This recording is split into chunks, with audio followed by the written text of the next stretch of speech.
இது வந்து எந்த இடம்னா நம்ம ஆந்திர பிரதேஷ் ஓங்கோல்னு சொல்லுவாங்க, பிரகாஷம் டிஸ்ட்ரிக்.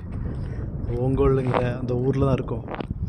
இந்த ஏரியா ஃபுல்லாக பாருங்கள். அதான் அங்கே தெரியுது தான் ஓவர் பிரிட்ஜு, தான் நேஷ்னல் ஹைவேயோடைய அந்த ஓவர் பிரிட்ஜ். அதுதான் ஜூம் பண்ணி பார்த்தா தெரியும். தாண்டி இந்த இடத்துல பாருங்கள், தான் அந்த கோயிலை தோட்டம்னு சொல்லுவாங்கல்ல, இலை தோட்டம். அதான் இது சூப்பர் பச்சை பச்சையாக அந்த இடத்துல தெரியுது. அதுவும் இது ரெண்டும் வந்து ப்ரோட்டஸ்டன்ட் சர்ச், 20% சொல்லுவாங்க ப்ரோட்டஸ்டன்ட். இந்த ஏரியாவில் எதுவுமே இல்லை, எல்லாம் ஓப்பனாக இருக்கும். அதில் இப்போ தான் அந்த கன்ஸ்ட்ரக்ஷன் ஸ்டார்ட் பண்ணியிருக்காங்க. ஒரு வருஷம் முன்னாடி வந்தீங்கன்னா இந்த இடம் ஃபுல்லாகவே சகதியாக தான் இருக்கும், எதுவுமே இல்லை. நான் நிற்கிறது வந்து ஒரு கான்வென்ட் பில்டிங்குடைய கன்ஸ்ட்ரக்ஷன். இந்த மேல் மாடியில் நிற்கிறேன். வந்து கான்வென்ட் பில்டிங்குடைய ஒரு கன்ஸ்ட்ரக்ஷன் நடந்துகிட்ருக்கு.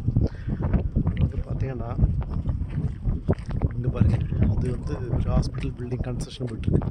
இதை சுற்றி எதுவுமே இல்லை, எல்லாமே ஓப்பனாக இருக்குது. எல்லாம் மய விட்டுருக்காங்க. இந்த இடத்துல தான் தண்ணி எடுப்பாங்க மேக்ஸிமம். இந்த இடத்துல எல்லா கன்ஸ்ட்ரக்ஷனுக்கும் தண்ணி இங்கேருந்து தான் சப்ளை ஆகுது. என்னாச்சுன்னா இங்கே இருக்கிற தண்ணி வந்து எல்லாமே உப்பு தான். இப்போது அங்கே தெரியுது பார்த்திங்களா, அது ஃபுல்லாக ஒரு டேம் ஆகும். டேம் நம்ம ஊரில் இருக்கிற இல்லை, தெலுங்கானாவிலேருந்து தண்ணியை வர வச்சு அந்த இடத்துல டேம் மாதிரி கட்டி இங்கேருந்து தண்ணி தான் ஆந்திரா மேக்ஸிமம் இடங்களுக்கு சப்ளை ஆகுது. ஓங்கோலிருந்து தான் சப்ளை ஆகுது.